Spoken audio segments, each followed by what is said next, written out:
शेखुपुरा से bureau chief Mohammad Afzal अतर की report के मुताबिक महकमा सेहत में 35 साल ईमानदारी के साथ बेहतरीन कारकर्दगी की वजह से तमाम अमला ने मियां मोहम्मद नवाज को बड़े ज़बरदस्त एहतमाम और प्रोटोकॉल से अलविदा किया। डॉक्टर मोहम्मद तैयब सतार इंचार्ज देही मरकज़ फारूकाबाद।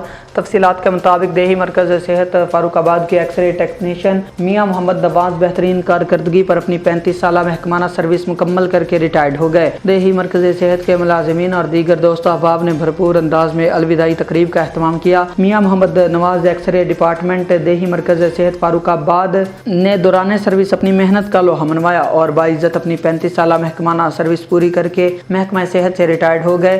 रिटायरमेंट के मौका पर डॉक्टर तैयब सतार और अमला की तरफ से शानदार जोहराने का एहतमाम किया गया। नेक ख्वाहिशात, नेक तमन्नाओं और दुआओं के साथ देही मरकज़ सेहत से रुखसत किया गया। डॉक्टर तैयब सतार ने कहा, हमारे भाई ने पूरी सर्विस से निहायत ईमानदारी से खिदमत सर अंजाम दी। इस मौका पर खादम अली भट्टी, आकफ तंजील, राना अकमल, नवीद कुरैशी, हाफिज जिया, मोहम्मद रमज़ान, फियाज गोंदल, जुनेद खादम, शराफत अली, आसफ मसीह, अदनान अली, इमरान रमज़ान, मोहम्मद इमरान, बाबर अली और दीगर शामिल थे।